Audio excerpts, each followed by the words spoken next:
All right, good morning, class, or I guess evening, depending on when you watch this. And welcome to week 3 of Education Psychology. As I explained last week, each week I'm going to make a video. The video is going to be kind of like a guided notes session. I don't anticipate that anything we go over in these videos will be radically new information, but essentially the goal of it is to provide an introduction to the information that we're going to focus on. And then I might give you guys some additional content, and then we'll end with our weekly assignment. So that's the objective for this week, and I'm going to keep it really, really simple today. We're going to go over some terms that I don't mean to insult anyone's intelligence. I just want to make sure we are all on the same page regarding some really foundational things. Psychology is a prerequisite for this course, but at the same time, I wasn't really checking that when I put students in this course. So I later realized that and said, okay, I probably ought to take a week to just be very, very refreshing on the different terms that you're going to see pop up again and again and again. So that's kind of the goal of this week. We're going to do some overview of developmental psychology and then some basic terms. And then we are going to get into our first person of interest, which is a guy named Erik Erikson. And we're going to get into his stages of development in the very end of this slideshow. It's going to be in a video on YouTube that you'll end up watching. So yeah, that's our game plan. Well, let's jump right into it. You can grab a note sheet if you have a note sheet. Take notes as we go. We're going to look at Erik Erikson and developmental psychology. So just as the reminder, the most foundational thing is education psychology is a branch, okay? It is a branch of developmental psychology. So if you have psychology, make sure you can see it. Then you have developmental psychology, and then you have education psychology. It's almost like the third level of a branch. And developmental psychology, therefore, I think is important for us to look at because the terms overlap between developmental psychology and educational psychology quite a bit. And there's a lot of theories in developmental psychology that essentially inform the educational aspects that we're going to look at. So we don't want to skip it entirely. Now, few things with that. Developmental psychology does have many more branches than just education psychology. It does look at things like a person's response to trauma and how that affects development. And it does look at things such as having consistent homes versus unstable homes. It does look at things that are maybe more personal in nature. And while that does go into the field of education in some capacities, we are not going to really focus too much on the trauma side of developmental psychology. We're really looking at brain development, and we're really looking at how the brain responds to things. So does that make sense? I feel like I just said that poorly, but hopefully you understand it. So developmental psychology, just broadly, is the study of human growth and changes across the entire lifespan, 0 through death, okay? And it includes these categories that I got from, APA, the American Psychological Association: physical, cognitive, social, intellectual, perceptual, personality, and emotional growth. We're going to look at each of those because I actually lump a few together for our purposes. They're probably not exactly the same, but for our purposes, we're gonna kind of consider them one and the same. So, review of terms. When we talk about physical development, we are specifically referring to brain, muscles, and senses. Okay, we're looking at things like fine and gross motor skills. So, I've got a 7-month-old right now. This would be a pretty big deal for him to hold the pen and wiggle it. He can hold the pen like this, but we really want him to get to this. That's called a fine motor skill. A gross motor skill is going to be a dynamic motion that's bigger, such as walking, or such as catching or throwing. Okay, that's gross motor skills. Motor skills are just what you can do with your body. Okay, the fine ones are the ones that are delicate with a few fingers. Writing is a fine motor skill. Yeah. The other developmental, physical development that we should probably just be aware of is there's things, attribute development. So your puberty, hair type, color, height, weight, that's all physical. Muscular development, if someone is thin and athletic, or if someone is not as thin, not as athletic, or it's not even just athleticism, even just the size of your body and your build. That relates to muscular development. And then, of course, systemic development. My picture's covering it. You've got things going on internally that are also physical, such as digestion and cardiovascular health and things like that. Let's keep going. All right, cognitive is next. The next type of development in developmental psychology would be a cognitive, and I'm going to lump in intellectual development. This is what we're getting at in education psychology. We are really looking at cognitive and intellectual development. And I decided to keep it really, really simple here. This is all about your ability to think, reason, and remember. Think of those as skills, okay? Just as much as fine, we call them fine and gross motor skills. Thinking, reasoning, and remembering are skills. And those are skills that are, I would compare to a muscle. The more you use them, the stronger they are. There are people who have incredible memories, incredible reasoning skills. Think of a lawyer. Think of a doctor who's able to look at a problem and diagnose it. And that is the type of cognitive or intellectual development that we're hoping as educators we can really hone in students and make a strength, and it really, really help those students get better at thinking, reasoning, and remembering. It's not just thinking, reasoning, and remembering. It's a lot more than that. But that's a general idea of what cognitive development includes. So, yeah, it's almost too simple here, but it's really, really complex at the same time. Okay, next slide. We're going to talk about social development as well in education psychology. Developmentally, a person's social well-being is, or their social growth would be kind of the person's ability to relate to others. And it includes individuals, professional relationships, relationships with groups or corporations. There's something, you might have heard the phrase social awareness. That is usually learned. It is not necessarily natural. Maybe a relationship with a sibling or parent is more natural in the sense that you don't remember it being developed. So it just has always been a certain way. But I'm sure as you guys are in college and relationships get harder as you get older, in my opinion, you'll start to notice that social awareness is kicking in more than ever. Learning to read the room is more important than ever. And this is, once again, it's kind of like a muscle. The more you do it, the better you get, the more natural it becomes. The less you do it, sometimes it gets difficult. For me, it was difficult. There was definitely a point in my life where I just said, I don't have friends, and I don't even know how to make a friend anymore. It's really hard. So anyway, that's that. Let's continue. Perceptual development. This one's a little less familiar, probably. So this is, remember, we're talking about developmental psychology. And one of the things that makes up developmental psychology is perceptual development. And that is a branch of the cognitive development we talked about earlier. And it's a person's ability to analyze. Okay, this is the key word, analyze. Oops, I just changed the page. We have to be good critics in our world. You are going to have to learn to make decisions for yourselves.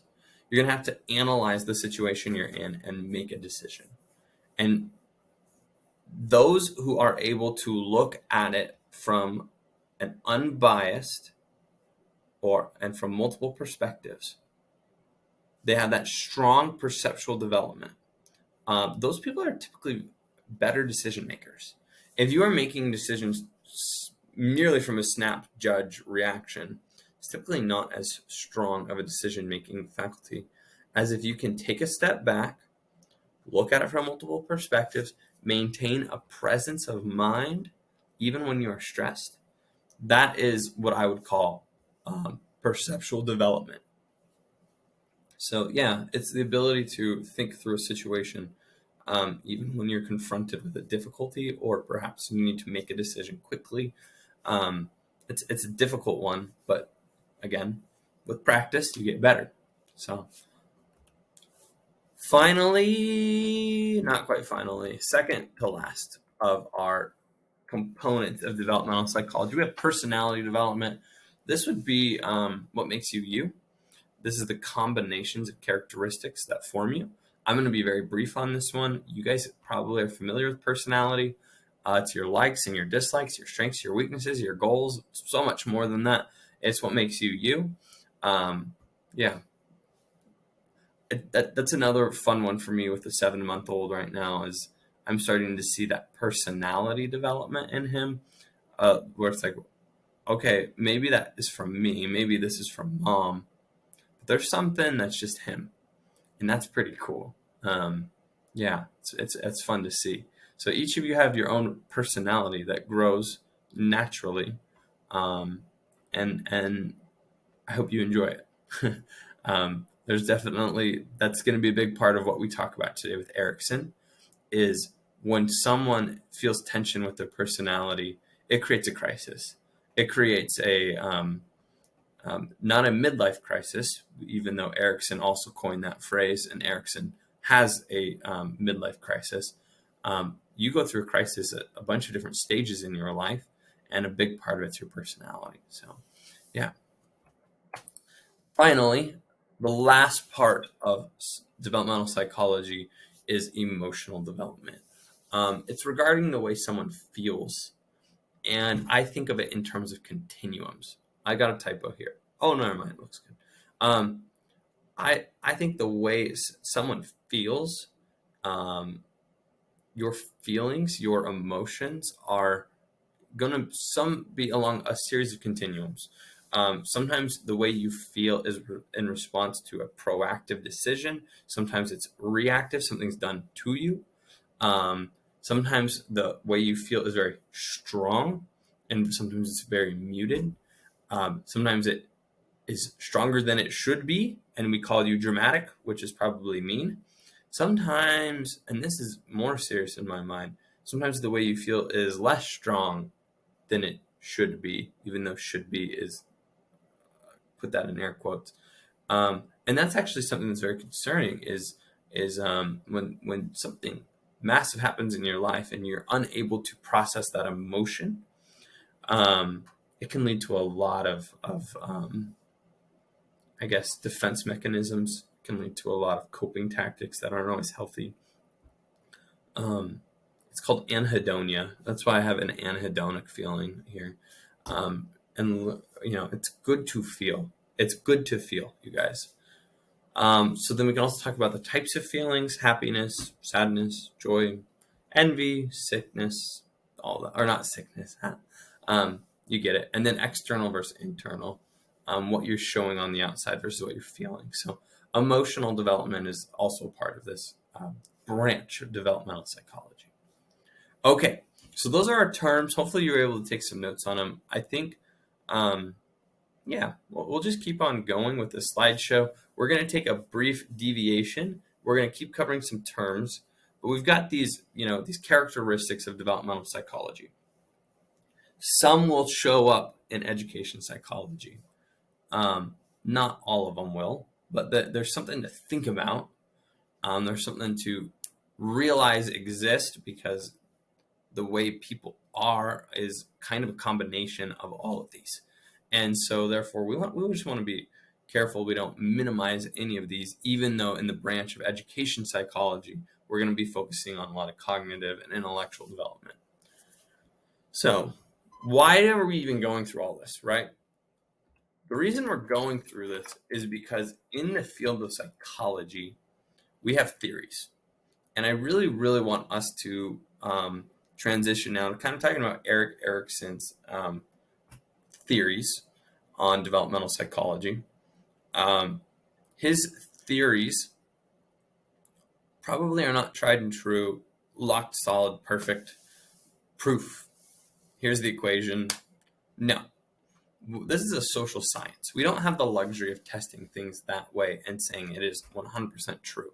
A theory is simply a very good idea. It is a well-substantiated explanation of the natural world that's incorporating the truth, which is laws, really educated guesses, which is hypotheses, and facts, which are irrefutable evidences. So we have theories that we're going to have to use in this class. In developmental psychology, as well as educational psychology, we're going to be talking about theories. That doesn't mean each and every time everything is perfect about them, okay? And some of them are old, but they were foundational, and that's kind of what we're doing with Erik Erikson today. I don't want us to go into this week and be like, all right, the teacher taught me about Erikson's theory on development, and apparently that's the way I need to start viewing my classroom. No. He is simply a way to start thinking about how people develop that can be useful. Is everything in it perfect? No. Would other psychologists look at Erikson and be like, a lot was really good, but this is why it's not good? Yeah, probably. But there's enough good in the theories that we can use them. Just for an example real quick, and I'm going to move my face again a little bit. So we're not here to discount or disprove theories. Instead, if there's an old theory, just hold on to what's good and throw out what's bad. That's what you do in fields of academia. You kind of test something. You get a theory, you test it, and then you kind of see what shakes out. You have a conversation about it, a discourse community. Okay, so here's an example. Think of Sigmund Freud. Here's some of his theories. I'm going to read them. He said, human behavior is influenced by both conscious and unconscious memories, thoughts, and urges. Hey, that's actually a very solid theory. We still talk about the conscious and the unconscious. We talk about the distinction between, an unconscious memory that's controlling behavior, and you don't even realize it, but you're acting a certain way, and you have this urge, right? That's a really good theory.